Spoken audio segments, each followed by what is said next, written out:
Parties and loud music fill the city on New Year's Eve, but what can you do if you have young children? Well, we've got you covered. Well, actually, Rama's got you covered. Rama, thank you so much for joining us. Thank you for having me. So, Rama, you created the Instagram page Montreal with Kids back in January of this year, so basically almost a year ago. But tell us, why did you create the page? So I'm a very outdoorsy person, my husband as well, and we like to do activities outdoors, and then we became parents. During COVID, we had 2 children, so we had 2 kids under 2, and we quickly realized that it was also easier to parent when being outdoors or doing activities.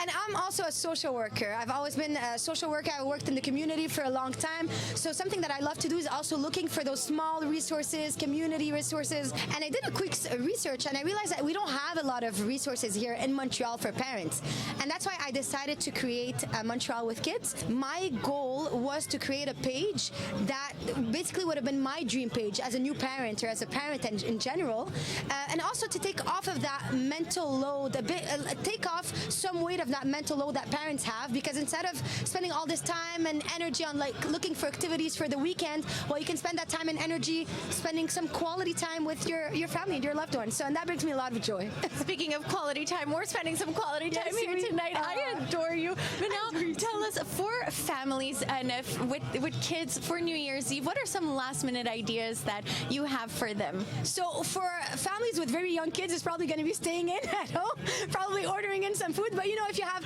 older kids, teenagers, or even if you're a pro at having your kids fall asleep in a stroller so you can stay up outside, obviously the Grand Marché de Noël de Montréal, Quartier des Spectacles, amazing activity. I would also recommend going to the Old Port. Then you can spend the evening there. The skating ring is going to be open until 1 a.m. You have the Ferris wheel, so super fun. And if you're looking for a more kid-friendly activity, not in Montreal, but in Laval, there's Illumi, which is super fun because it's super kid-friendly. And if you have very young kids and you're afraid to do the activity by foot, then you also have an option to do it as a drive-in option. So that's very fun because, you know, if you have babies and you're scared that they're going to fall asleep during the evening, well, you can let them enjoy half of the evening, fall asleep, you continue your evening, and you feel like you actually went out on New Year's Eve. So it's a very fun, low-energy outing for parents. I love it. And now we're going to play a game, okay? Sure. Oh, yeah. Okay.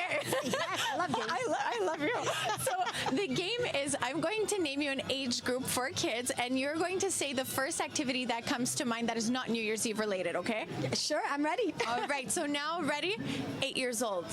8 years old. So for an indoor activity, I would say probably ice-out or one of those trampoline parks. For an outdoor activity, probably tubing or sledding. It's always fun at any age group, really. Beautiful. And all right, our next age, 2 years old. My favorite, since I have a 2 years old. So for an indoor activity, I would say probably Centre des Sciences. They have the Mini Mondo, which is specifically made for that age group. They have even a spot for crawling babies, so it's adorable. Oh, that is so adorable. This is absolutely amazing. Thank you so much for joining us, Rama, and thank you so much for your page. All right, so in Montreal, Pam Pagano, City News. Wow.